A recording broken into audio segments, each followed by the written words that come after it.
Welding, the art of fusing metal. It would probably not surprise you that up to 95% of welders are men. But thankfully, things are starting to change. With talent, skill, and a spark of determination, a fresh generation of artists and tradespeople are spreading opportunity and breaking barriers, all while creating beautiful, functional art.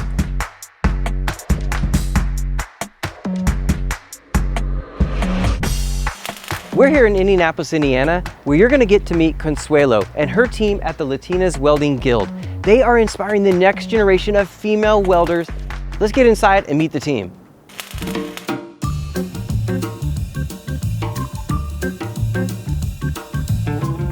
My name is Consuelo Lockhart. I'm the founder and executive director of Latinas Welding Guild. I'm a proud Guatemalan functional artist and a welder. Basically, growing up, I was in as many art classes as I could get into. When I was in school, signed up for every single art class, and even some of my teachers were like, well, we're just gonna bump you up to an advanced class because you're like, I would always want to be in anything that I could. In high school, I just continued to think my path is art school. I can't imagine anything else. When I was in that program, one of my instructors was like, okay, we're gonna do a project where we have to use a new material. And so he told me that he thought I should try welding. You know, I think when I first started being a woman in a class of all these men who were like bigger than me, some were burly, I was very intimidated. And so for me, I just still couldn't picture myself being a welder. I have two choices. One, I could take the easy way and just quit the program right now and just save myself the embarrassment, or I could stick with it to prove to myself that I can do it because I don't want to be a quitter.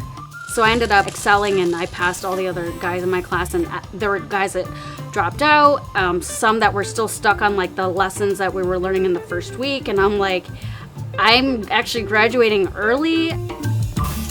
All of the experience through school, through my first job, I was like, man, if I were to go to school again, I would want to be more prepared and to have somebody coaching me and like kind of pushing me to speak up for myself and like advocate for some change.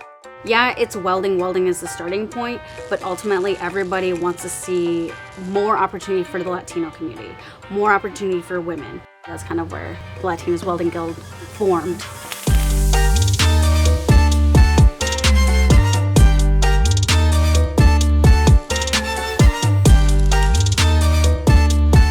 Consuelo, it is so great to meet you. I am beyond excited to come in here because one, just to learn more about what you do, and secondly, to see this space, kind of bringing in your cultural background. And how important was that to kind of bring into your new space? Yeah, I wanted to make sure that like it feels like this is a Latino-led space and that the Latino community feels comfortable when they come in.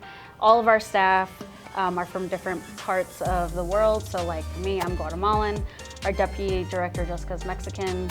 Leilani, our shop supervisor, she is Cuban. And then our instructor, Jomar, is Mexican.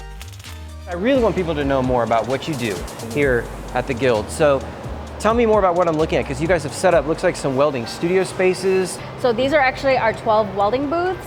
So when we do have programming, we could have anywhere from 12 to 24 students here at the space at one time.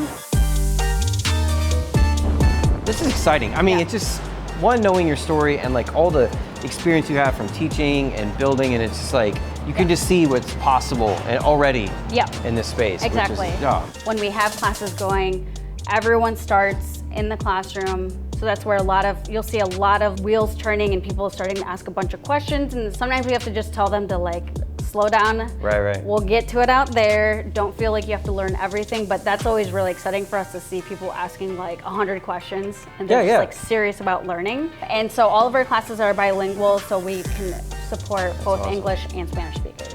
Oh, I love it.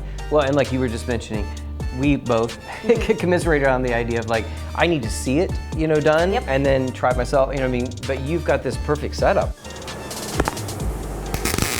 We want to be able to fill a lot of these gaps and continue to break down barriers and be able to provide long-term careers instead of just a job. I never thought in a million years that I would be here. I was a massage therapist before.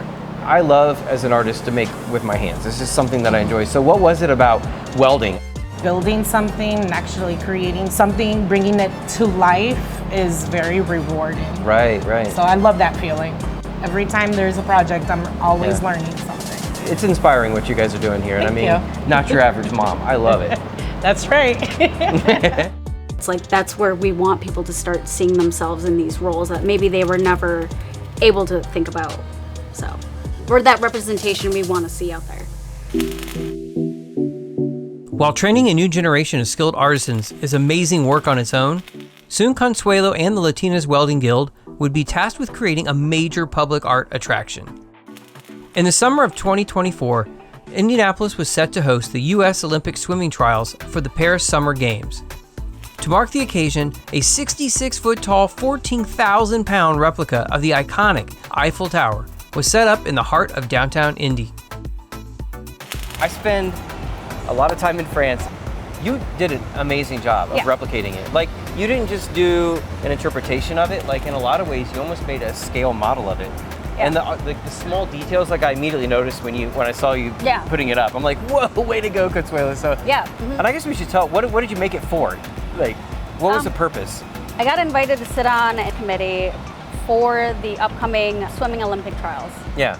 And so when I got asked, it was because they wanted to have more engagement with other like pockets of the community. Yeah. And so, but I was also like, well, can we build something for it? We will build whatever it is that you want.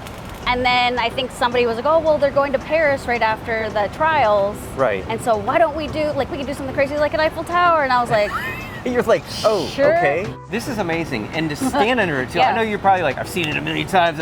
But for me, and I'm sure as you can see everybody taking selfies with it and whatnot, like, my first thought as artist is like, it's gorgeous. Like, what you made is like, it's a collaboration with artists, engineers, city, just construction workers. Like, it's all of it kind of comes together, which is, I mean, man, what you created is crazy. I mean, it really is.